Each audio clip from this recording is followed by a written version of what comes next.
You see how that go? You just be walking, somebody just start looking at you mean mugging, you know what I'm saying? Like he playing me or something, you know? Like I can keep walking or I can confront that man. I think I will keep walking, you know?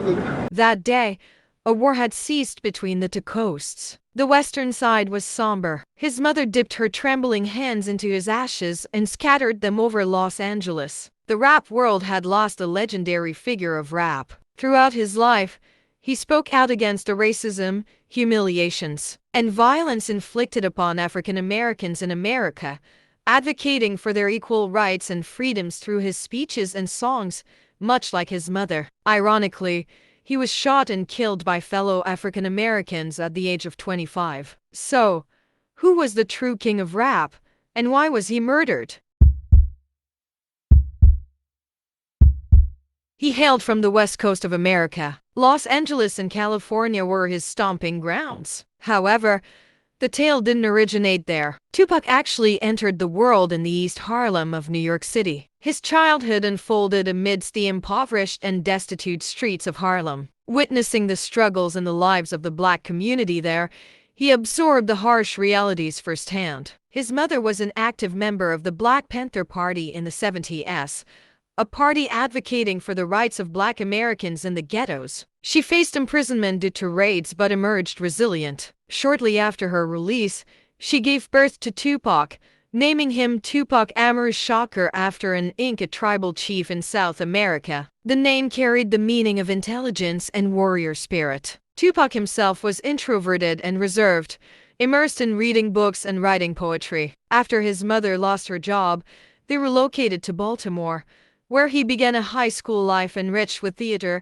ballet, and diverse music. His closest friend happened to be Jada Pinkett, now the wife of Will Smith. Although school life flourished, the same couldn't be said for the hardships of the ghetto they inhabited. As violence escalated, they moved to California, encountering once again the struggles of poor and homeless black communities. It was during this period that Tupac began to truly grasp the bigger picture. Black communities across the country faced similar challenges. His dissent reached its peak. Rather than taking classes on drugs, sexuality, or racism at school, he grew weary of gymnastics lessons. Discord arose between him and his mother, prompting him to decide to leave home. Penniless, he turned to smoking marijuana. He began associating with drug dealers and individuals involved in human trafficking, feeling that only they truly understood him, as they were all men. And Tupac had grown up without a father. Meanwhile, he found himself caught in his mother's cocaine addiction. His grades plummeted,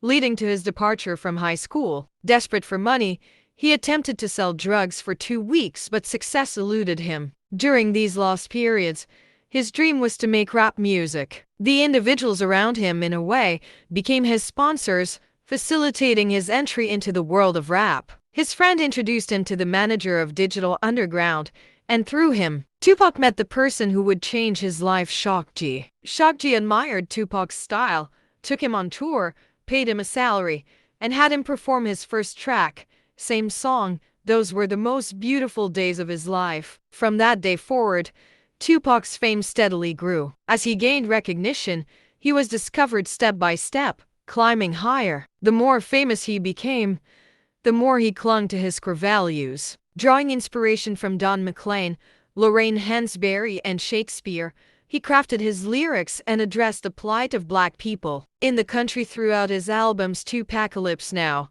Strictly for My Niggas, Me Against the World, All Eyes on Me, and Thug Life, the name of the group he formed that transformed into a life philosophy. Thug originally meant gangster, but when expanded, it conveyed the message, the hate you give little infants fucks everyone. Tupac delved into acting, starring alongside Janet Jackson in Poetic Justice and engaging in brief relationships. However, like many celebrities, his fame brought him the biggest troubles. Enter the Haitian Jack rumors. They had met on a film set, and this Harlem gangster had manipulated Tupac to enter the music industry. Jack was known for his closeness to Puff Daddy. Due to Tupac's eccentricities, he faced false accusations of sexual assault and became embroiled in a legal battle. Tupac never admitted guilt, but he was tried. Biggie, yes, the notorious Big, was one of his closest friends. Tupac had introduced him and supported him,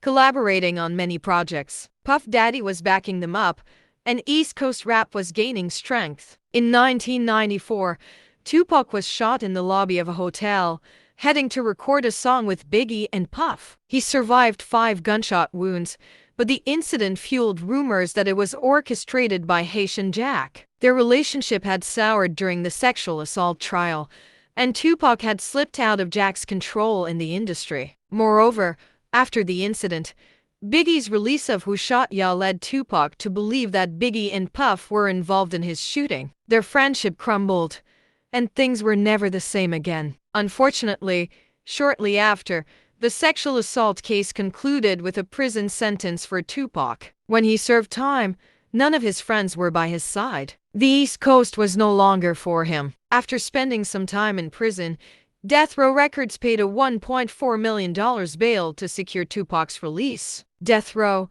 owned by Dr. Dre and housing names like Snoop Dogg, was a West Coast company. Tupac had chosen his allegiance. He was now West Coast. His former friend Biggie's wife, Faith Evans, remained a friend to Tupac. One evening, they crossed paths, and their candid photos circulated in the media. Of course, gossip was inevitable. This might have fueled the East Coast's animosity towards him. On September 7, 1996, he went to Las Vegas for a boxing match featuring his beloved Mike Tyson. Suge Knight accompanied him. Then an event unfolded that would ignite the fuse of what was to come. A member of Death Row ran towards them, claiming to have seen Orlando Anderson. Orlando was a member of the South Side Compton Crip gang, which had a history with Death Row. Some members of the gang had stolen a valuable necklace gifted to Suge from Tupac during a confrontation at Trey's Foot Locker store. Tupac and Suge went with other Death Row members to the hotel lobby to talk initially,